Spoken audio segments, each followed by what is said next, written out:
Hello and welcome to this video that will show you 5 ways to communicate with your students in your TA site. If you still need your TA site to be created, check out the guide in this video's description. Once you've got your site, let's get started. Number 1. Send your students an announcement. Announcements are a great way to send out short messages to all the students in your site. Click on the Announcements tab and click Plus Announcement in the top right. Give your announcement a title and some content. You can attach files and add videos, but just know that students will not see these attachments unless they click on the announcement in the course site. When you're finished, click Save, and the announcement will send. Here's a quick tip. Students are able to change their notification settings for announcements. The default setting is for students to be notified immediately when an announcement sends, but they can also choose to receive daily or weekly digests, or no notifications at all.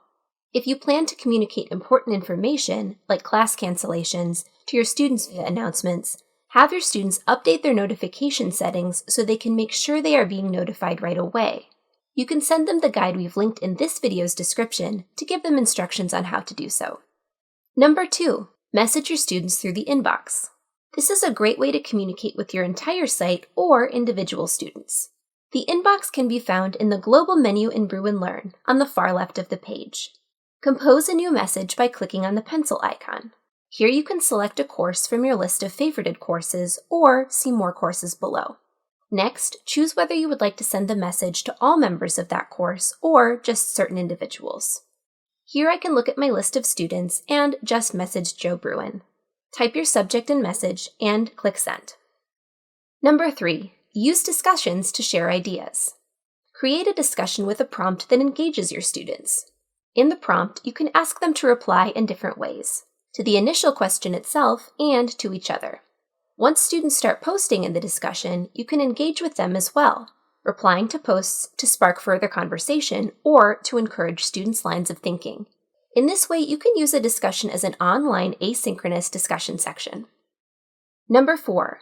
Communicate with your students through feedback. When students submit an assignment, quiz, or discussion, you can give them meaningful comments on their work, which they will be able to see as well as respond to. In SpeedGrader, you are able to give your students written comments as well as attach files and give video or audio feedback. A brief note here. If you are giving students any graded work in your TA site, make sure to transfer these grades to the main course site.